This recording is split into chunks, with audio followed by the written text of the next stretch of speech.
Hello friends, welcome to Elite Pharmacy. तो आज हम अपना टॉपिक शुरू करने वाले हैं एंटी कोलिनर्जिक ड्रग्स के साथ। लास्ट पार्ट में हमने पढ़ा था कोलिनर्जिक ड्रग्स के बारे में, जो एएनएस, ये जो कोलिनर्जिक एंटी कोलिनर्जिक, ये सारे एएनएस का पार्ट है, यानी कि ऑटोनॉमिक नर्वस सिस्टम का पार्ट है। तो इसका सेकेंड पार्ट में हम एंटी कोलिनर्जिक ड्रग्स के बारे में पढ़ेंगे, उसके कुछ निमोनिक्स जानेंगे और उसको शॉर्ट करने का, याद करने का तरीका कैसे हो सकता है वो देखेंगे। तो एंटी कोलिनर्जिक ड्रग्स, इसका मतलब होता है वो ड्रग्स जो कोलिनर्जिक एक्टिविटी को कम करते हैं, और इसको हम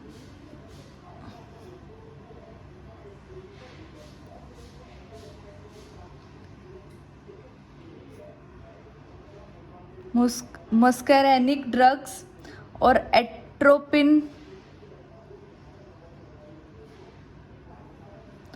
एट्रोपिनिक ड्रग्स भी बोलते हैं। एंटीकोलिनर्जिक ड्रग को मस्कैरेनिक और एट्रोपिनिक ड्रग्स भी बोलते हैं। अब इसको एंटीकोलिनर्जिक ड्रग्स क्यों बोलते हैं? क्योंकि इसका काम क्या होता है, ये ब्लॉक कर देता है रिसेप्टर ऑफ एसिटाइल कोलिन को। एसिटाइल कोलिन से मतलब है जो रिसेप्टर्स, मतलब एसिटाइल कोलिन जो है वो हमारा एम और एन रिसेप्टर पे वर्क करता है।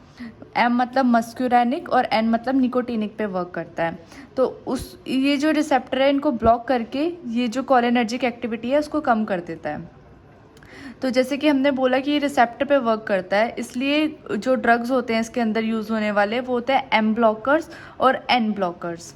एम ब्लॉकर्स जो होते हैं उसको बोलते हैं एंटी मस्क्यूरेनिक ड्रग्स, या फिर वो ड्रग्स जो मस्क्यूरेनिक एक्टिविटी को कम कर देते हैं, या फिर इसको हम ये भी बोल सकते हैं मस्कैरिनिक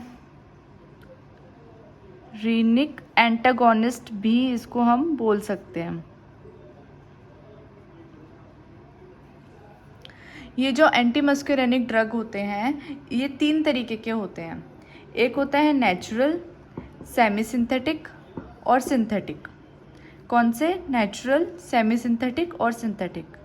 और इसके जो सिंथेटिक पार्ट होता है उसमें 3 तरीके के ड्रग्स हम पढ़ते हैं। एक माइड्रियाटिक होता है जो माइड्रासिस कॉज करवा देते हैं, वेसिकोसिलेक्टिव, एंटी पार्किंसन जो पार्किंसन की ट्रीटमेंट के लिए हम यूज़ करते हैं। पार्किंसन जैसे आपने पढ़ा था, पार्किंसन में क्या होता है कि जो कोलिनर्जिक एक्टिविटी होती है वो ज़्यादा हो जाती है, या फिर डोपामिन का लेवल कम हो जाता है, तब हम इसको यूज़ करते हैं। Anti secretory, anti spasmodics. Next category होती है एन ब्लॉकर्स। एन ब्लॉकर्स यानी कि जो निकोटीन को ब्लॉक कर देता है, निकोटीनिक ब्लॉकर्स जो होते हैं।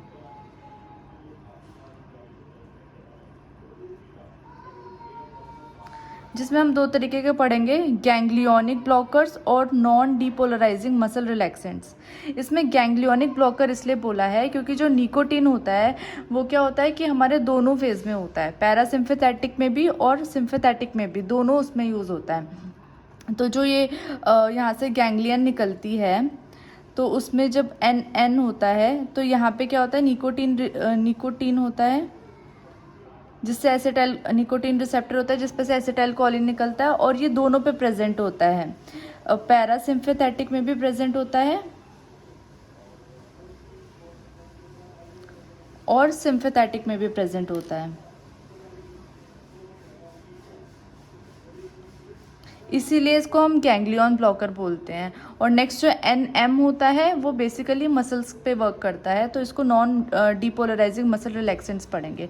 अब हम इसको डिटेल में पढ़ते हैं, एम ब्लॉकर ड्रग्स के बारे में और एन ब्लॉकर ड्रग्स के बारे में। एम ब्लॉकर्स यानी कि मस्कैरिनिक एंटागोनिस्ट, मतलब जो मस्क्यूरेनिक रिसेप्टर है उसको ब्लॉक कर दे, जिससे कि कोलिनर्जिक एक्टिविटी कम हो जाएगी और वो एंटी कोलिनर्जिक्स की तरह एक्ट करेगा। इसमें मैंने आपको बताया था कि ये 3 तरीके के होते हैं, जिसमें आते हैं नेचुरल एल्कलॉइड्स होते हैं, सेमी सिंथेटिक होते हैं और सिंथेटिक होते हैं।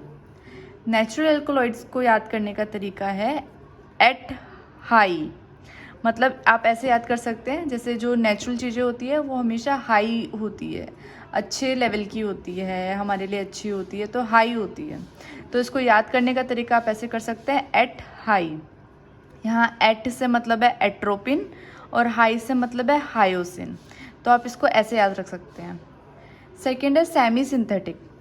सेमी सिंथेटिक को याद करने का तरीका है एट होमा हिट, मतलब जैसे कहते हैं ना होम पे हिट का जो मच्छर मारने की दवाई होती है, ऐसे एक याद करने का तरीका है एट होमा हिट।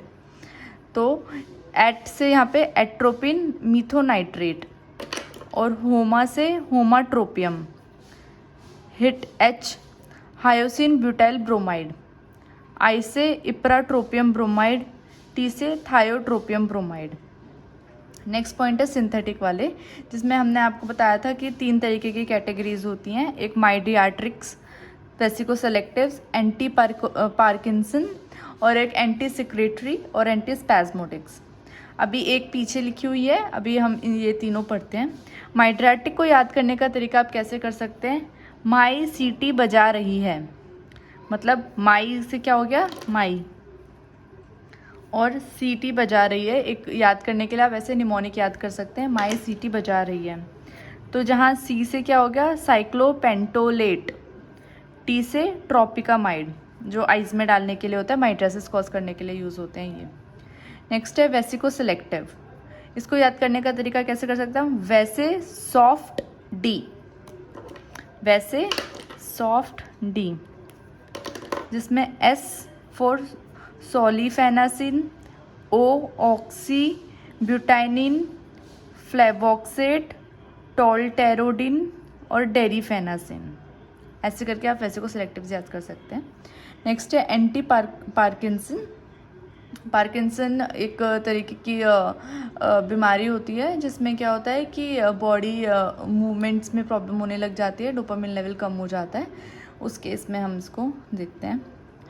तो इसमें क्या होता है इसको याद करने का तरीका क्या है, परी 3 साइकिल पर है, परी 3 साइकिल पर है। यहाँ पे जो एंटी पार्किंसन में पार होता है ना, उसमें आप ऐसे याद कर सकते हैं परी 3 को, यहाँ ट्राई से आप कर सकते हैं 3 साइकिल पर है, ठीक है। तो यहाँ ट्राई जो है उसका है ट्राई हेक्साइल फेनिडाइल, जो बहुत कॉमन ड्रग है जब हम पार्किंसन हो जाता है उस केस में देते हैं हम। साइकिल प्रोसाइक्लिडिन, पर बाई पेरिडिन, तो इस तरीके से आप याद कर सकते हैं एम ब्लॉकर्स को। अब नेक्स्ट है एंटी सिक्रेटरी और एंटी स्पैस्मोटिक्स। स्पैस्मोटिक्स मतलब बेसिकली जब स्टमक में स्पैज्म होने लग जाते हैं तब उस केस में हम यूज़ कर सकते हैं इसको। ये 2 तरीके के होते हैं, एक होता है क्वार्टरनरी, एक होते हैं टर्शरी। तो क्वार्टनरी एमीन्स का जो इसमें आपको याद करने का तरीका कैसे यूज़ कर सकते हैं, IgPCO, जैसे पहले के ज़माने में क्या होता था, एक STD PCO होते थे फ़ोन कॉल्स के लिए, आजकल तो सबके पास मोबाइल है, तो आप ऐसे याद कर सकते हैं IgPCO। आई से है isopropamide, G glycopyrrolate, P propantheline, C cimetropium bromide, O oxyphenonium. Next है टर्शरी अमाइंस, जिसको याद करने का है दी वाली पाई, किसकी पाई, दी वाली पाई, दी से डाईसाइक्लोमिन, जो बहुत कॉमन ड्रग है, आप डिस्पेंसरीज में भी कहीं जाएंगे या हॉस्पिटल में जाएंगे जो बहुत कॉमनली आपको देखने को मिल सकता है, डाईसाइक्लोमिन, और वेलेथामेट और पायरेनेसेपाइन।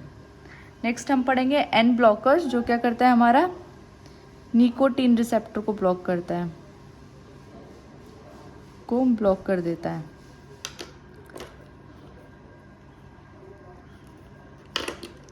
जिसमें एक हमने पढ़ा था एन को ब्लॉक करता है, एक एन को ब्लॉक करता है, एक सेकेंड, एन को ब्लॉक करता है और एम को ब्लॉक करता है। जो एन को ब्लॉक करता है गैंग्लियोनिक ब्लॉकर, मैंने अभी आपको बताया था कि वो एन पे होता है, तो एसिटाइल कोलिन जो हाथ से निकलता है उसको ब्लॉक कर देता है, जो सिंपैथेटिक और पैरासिम्पैथेटिक दोनों में होते हैं। इसके ड्रग्स का एग्जाम्पल है ट्राइमिथोफेन, हेक्सामेथोनियम और पेंटोलिनियम। और नेक्स्ट है एम, जो हमारा एम होता है मोस्टली मसल्स पे एक्ट करता है, जिसका सबसे कॉमन और सबसे इम्पॉर्टेंट एग्जाम्पल है डी ट्यूबोकुरारे। तो ये सारे ड्रग्स थे जो एंटी कोलिनर्जिक ड्रग्स की कैटेगरी के अंदर आते हैं। होप है कि आपको बहुत अच्छे से समझ आया होगा और आपको कोई प्रॉब्लम नहीं हुई होगी इसको याद करने में। मैंने बहुत ही ईजिली निमोनिक्स बनाए हैं so that you all can recall it very well. चाहे फार्मा के स्टूडेंट्स हैं, चाहे नर्सिंग के स्टूडेंट्स हैं, या चाहे MBBS के स्टूडेंट्स हैं, सबके लिए बहुत ईजी रही है याद करना। और आप प्लीज़ मुझे कमेंट में बता सकते हैं कि मैं और क्या इम्प्रूव करूं और कैसे बेटर हो सकती है वीडियोस, और किस टॉपिक पे मुझे वीडियो बनानी चाहिए। तो open for your suggestions always. Thank you so much.